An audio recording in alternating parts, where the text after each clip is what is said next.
And I feel one thing I want to share with you all.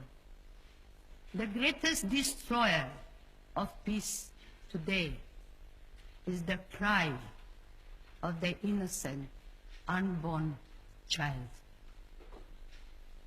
For if a mother can murder her own child in her own womb, what is left for you and for me to kill each other? Even in the scripture, it is written, even if mother could forget her child, I will not forget you. I have curved you in the palm of my hand. Even if mother could forget. But today, millions of unborn children are being killed. And we say nothing. In the newspapers, you read numbers of this one, that one being killed, this being this one. But nobody speaks of the millions of little ones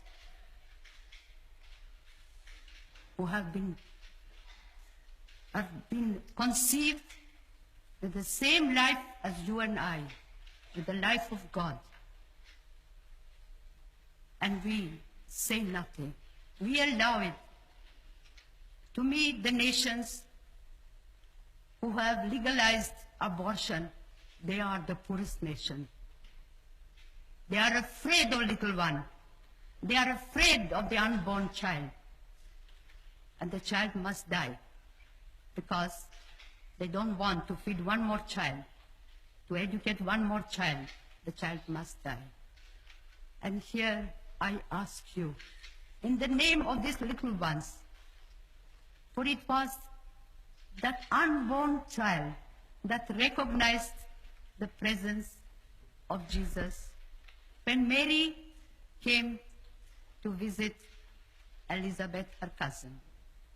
As we read in the Gospel, the moment Mary came into the house, the little one in the womb of his mother leaped with joy, recognized the Prince of Peace.